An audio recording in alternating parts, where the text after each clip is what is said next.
RK मुशायरा media. मैंने कुरान मुक़द्दस की इस मौजू से हटकर आयत तिलावत की है जिससे हर आदमी को गुजरना है। अल्लाह तबारक व तआला ने ईमान वालों से फरमाता है, ऐ ईमान वालों को अनफुसकुम व अहलीकुम नारा, कि तुम अपने आप को अपने अहलो अयाल को जहन्नम के आग से बचाओ और जिसका ईंधन पत्थर और इंसान होने वाले हैं। और एक हदीस मैंने पढ़ी है जिसमें आक़े नामदार ताजदार मदीना जनाब अहमद मुज्तबा मोहम्मद मुस्तफ़ा सल्लल्लाहु अलैहि वसल्लम ने इरशाद फरमाया कि जो शख्स या जो तलबा इल्म दीन हासिल करने जाता है, जिस रास्ते से जाता है, फरिश्ते उसके लिए पर बिछा देते हैं। हमारा मेहमान आता है, दूल्हा आता है, तो न जाने खुराफात तरह तरह के, वो एक पिचकारी निकला है ना फैन की तरह, उसका उससे इस्तकबाल करते हैं। रास्ते में दूल्हा जाता है तो आगे पीछे उसका इस्तकबाल होता है। कहाँ चली गई इज्जत हमारी, गैरत हमारी। पहले जमाने में आज से 50-60 साल पहले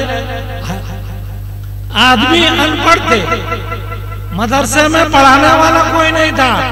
आखुंजी के पीछे हम लोग नमाज पढ़ा करते थे, लेकिन उस जमाने में भी इतना खुराफात नहीं था। सबको अल्लाह से डर था, खौफ था कि कहीं ऐसा ना हो कि हमारी पकड़ ना हो जाए। लेकिन आज खुल्लम खुल्ला हम बगैर झिझक जो चाहते हैं वो करते हैं। हमको ना खुदा और उसके रसूल का खौफ है ना डर है। बस इंसान अब अपने खुद धोखे में है, लेकिन उसको याद नहीं।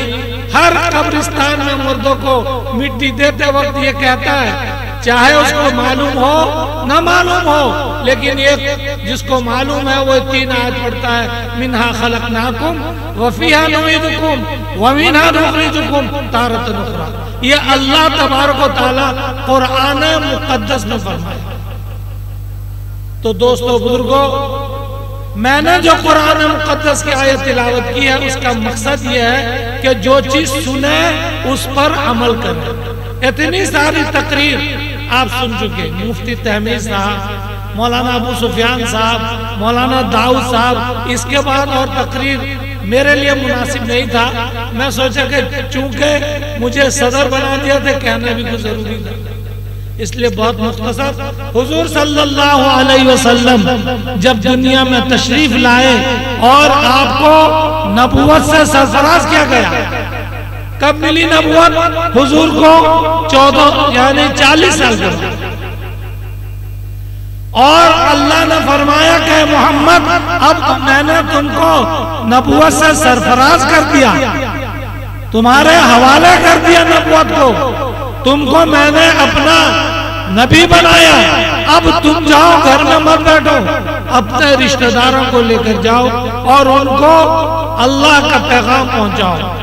ये शराब, ये कबाब, ये ज़िनाखोरी, ये 360 बुत जो खाना काबा में रखे हुए हैं, इसके खिलाफ उनको समझाओ। हुजूर सल्लल्लाहु अलैहि वसल्लम ने मुख्तसर ये है कि हुजूर ने अपना खानदान, पहला अपना खानदान देखो। हम नमाजी हो गए, हमारा बच्चा शराबी चढ़ेगा। कल कयामत के दिन अल्लाह के हबीब ने फरमाया कि हर घर के मुरब्बी को उसके मातहतों से सवाल किया जाएगा कि तुम तो चिल्ले में जाते थे, उम्रा में जाते थे, नमाज पढ़ते थे और रोजा रखते थे, लेकिन तुम्हारा बेटा, उसके हालात बिगड़े हुए, उसका जवाब कौन देगा? तो बहरहाल हुजूर ने सफा पहाड़ के पास अपने खानदान वालों को लेकर गए, जमा किए और कहा कि लोगों, मैं अगर तुमको ये कहूं कि इस पहाड़ के पीछे एक लश्कर जर्रार है जो बहुत बड़ा लश्कर है, तुम्हारे ऊपर हमलावर होने वाला है, हमला करने वाला है, तो क्या तुम मेरी बात को मानोगे? सारे लोगों ने कहा कि आमन्ना सदक़ता या मोहम्मद, हम आपकी बात को मानेंगे। क्यों? इसलिए कि हम बचपन से कभी आपको झूठ बोलते हुए नहीं सुना, अमानत में खयानत करते हुए नहीं देखा, लिहाजा जो आप कहेंगे हम उसको मानेंगे। तो हुजूर ने अल्लाह का पैगाम सुना कि मैं नबी हूँ, मेरे ऊपर ईमान लाओ, जन्नत है, दोज़ख है, ये 360 पूजा बुतों की पूजा करना छोड़ दो, ज़िना छोड़ दो, शराब छोड़ दो, वगैरह वगैरह। उसमें कोई दूसरा नहीं था, हुजूर के खानदान वाले थे, अपने चचा थे, अपने रिश्तेदार थे, अबू लहब, अबू जहल, उतबा, शैबा, बड़े बड़े सरदाराने कुरैश थे।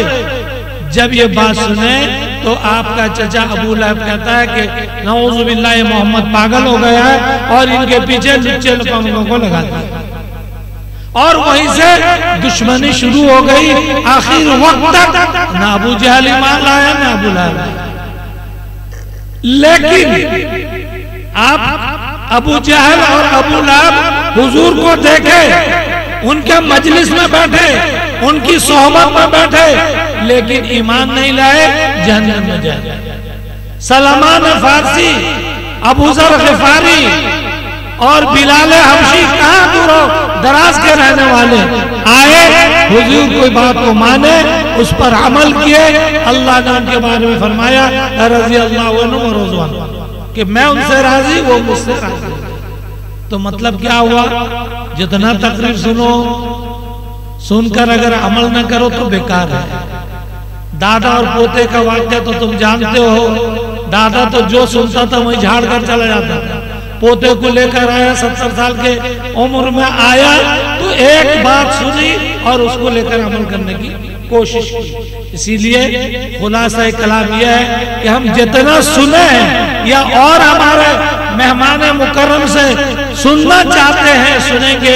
अल्लाह ताला हमको सुनने से ज्यादा अमल करने की तौफीक अता फरमाए। वो ममा अलैना